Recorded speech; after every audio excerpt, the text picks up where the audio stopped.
사무엘하 10장 9절에서 19절 말씀입니다.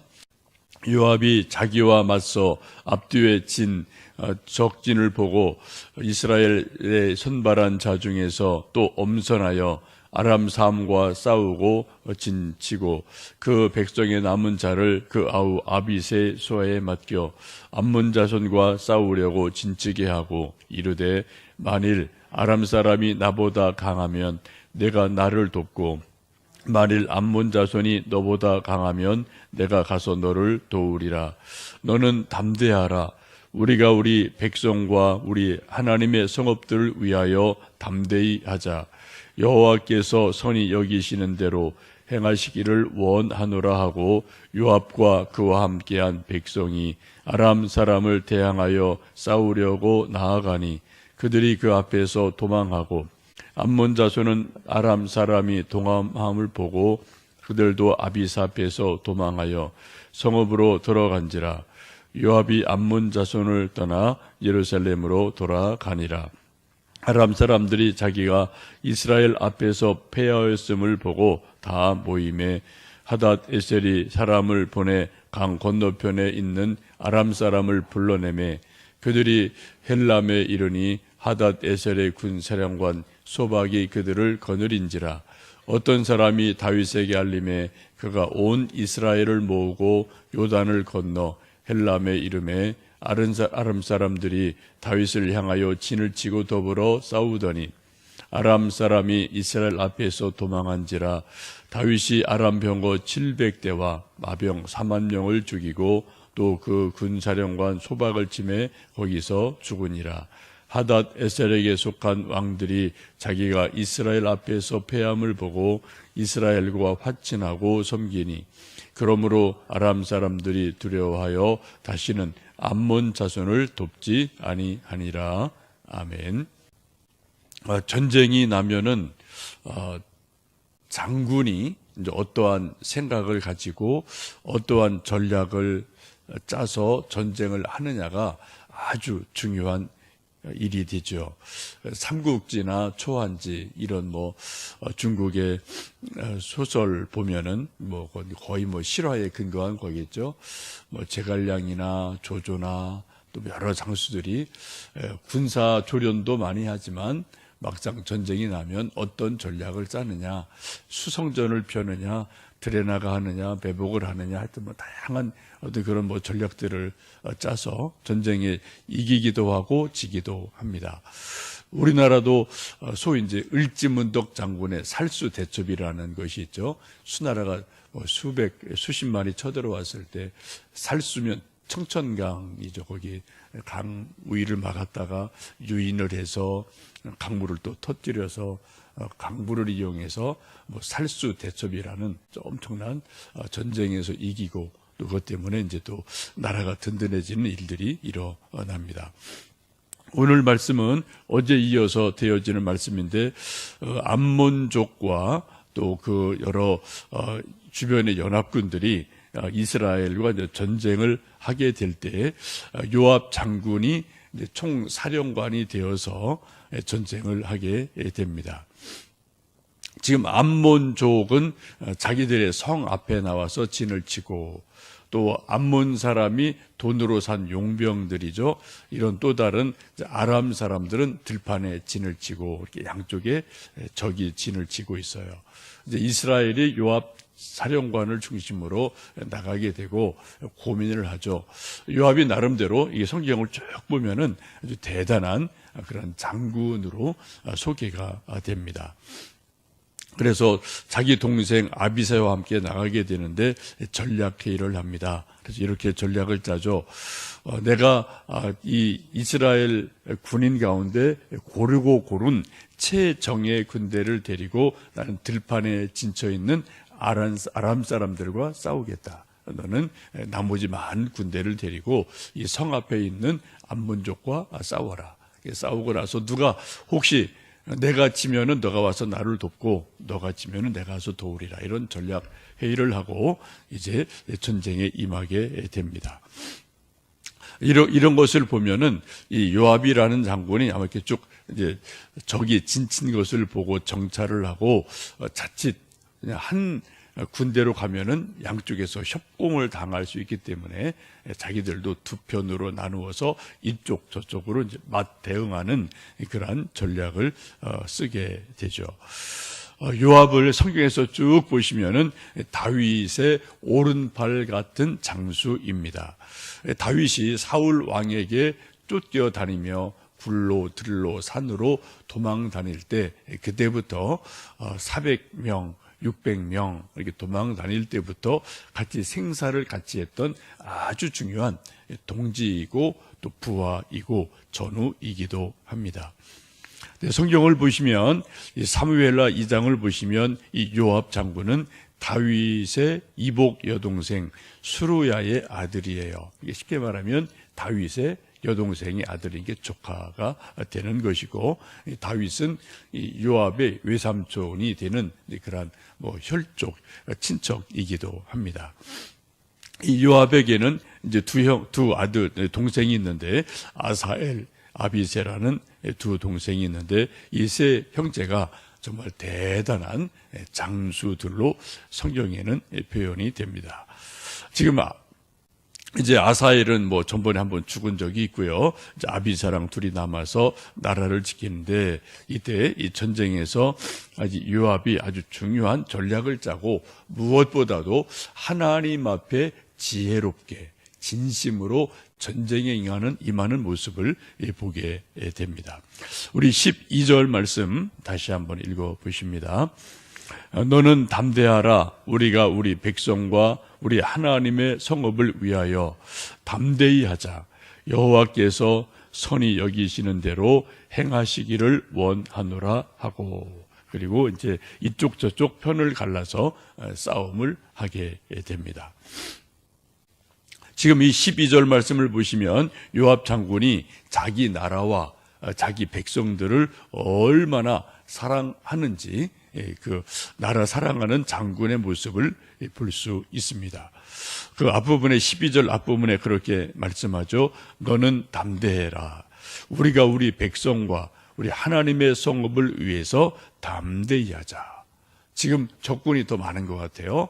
또 용병까지 왔습니다. 그래서 이게 쉽지 않은 전쟁인데 이것을 보고 우리가 하나님이 주신 이 나라, 이 백성, 이 땅을 우리가 지켜야 되지 않겠느냐. 담대하자. 우리 백성, 우리 하나님이 주신 성읍을, 이 땅을 우리가 지키자라고 지금 동생을 격려하며 지금 전쟁에 임하게 됩니다. 이게 바로 참다운 군인의 정신이고 장군의 정신이죠. 우리나라 역사로 본다면 이순신 장군이 바로 이러한 아주 뜨거운 애국 애족의 마음이 있던 분이고, 그런 마음으로 어려운 여건 가운데서도 임진왜란을 잘 이겨내셔서 오늘 우리가 또 있는 중요한 한 일을 하신 분이 이순신 장군 아니겠습니까? 요즘 우리나라 형편이 엄청 복잡해요. 미국 대통령 또 김정은 2월 말에 만난다고 그러는데 무슨 정상회담이 뭐가 어떻게 될는지 우리가 정말 한치 앞을 알 수 없고요. 잘 된다는 게 또 무슨 의미인지, 이건 이쪽 사람이 이렇게 생각하고 저쪽 사람 저렇게 생각하고 다 또 생각들이, 국민도 다 생각이 다르죠. 이게 누가 온 마음 하나 되기 참 힘든데, 어쨌든 요즘 보면은 우리나라 장군들이 기가 많이 죽어 있는 건 사실입니다. 그래서 여러 가지로 하여튼 이렇게 저렇게 휘둘리고 있어서 장군들이, 군대들이 지금 많이 위축이 되고 있는 것은 사실이어서 정말 우리나라를 사랑하고 이 땅을 사랑하는 정말 그런 용감한 장군들이 좀 많았으면 좋겠다, 그런 생각을 종종 하죠. 언론에 가끔 나오는 아주 나이 많으신 백선엽 장군, 이런 분들은 살아있는 전설이죠. 또 최명신 장군, 이런 분들도 온 백성들로부터 또 부하들로부터 존경받던 사랑받던 그런 장군들인데, 그런 장군들이 좀 우리나라도 참 많았으면 좋겠다, 그런 생각을 해보게 됩니다.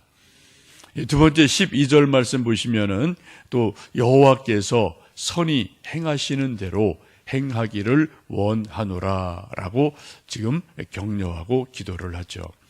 지금 이 전쟁을 이길 수 있을지 질지 또 자기가 이길지 동생이 이길지 질지 아무도 전쟁은 모르는 거죠. 길고 짧은 건 대봐야지 알고 전쟁 결론이 나야지 이겼다 졌다 나오는 거니까 지금 아주 초조한 마음으로 전쟁이 임하게 됩니다. 그때 이 요압 장군이 동생과 함께 하는 말이 이겁니다. 여호와께서 선히 행하시는 대로 우리가 행하자라고 말하면서 하나님께서 이기게 하실 것을 믿고 기대하면서 하나님 우리에게 이김을 주십시오. 그런 소원을 담아서 하나님께서 우리에게 선하게 행해 주시지 않겠느냐라는 기도하는 마음으로 함께 동생과 이야기를 나누고 기도를 합니다. 역대하 20장 15절에 보시면 이런 말씀이 있습니다. 야하시엘이 이르되 온 유다와 예루살렘 주민과 여호사밧 왕이여 들을지어다.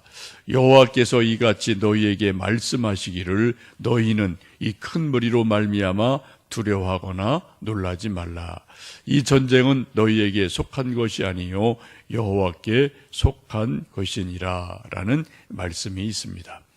유다 왕 여호사밧이 다스리고 있을 때 암몬족이 또 연합군을 구름대같이 몰고 와서 유다를 치려고 할 때 이때 여호사밧 왕이 아주 큰 위기를 느껴요. 아이고 너무 연합군이 너무 많다. 적이 너무 많다. 우리는 적다. 그래서 정말 긴장하고 떨고 있을 때 하나님께서 레위 사람 야하시엘에게 하나님의 말씀을 계시해 줍니다. 그리고 왕에게서 말하기를 전쟁은 사람 손에 달린 게 아니다. 전쟁은 하나님께 속한 것이다.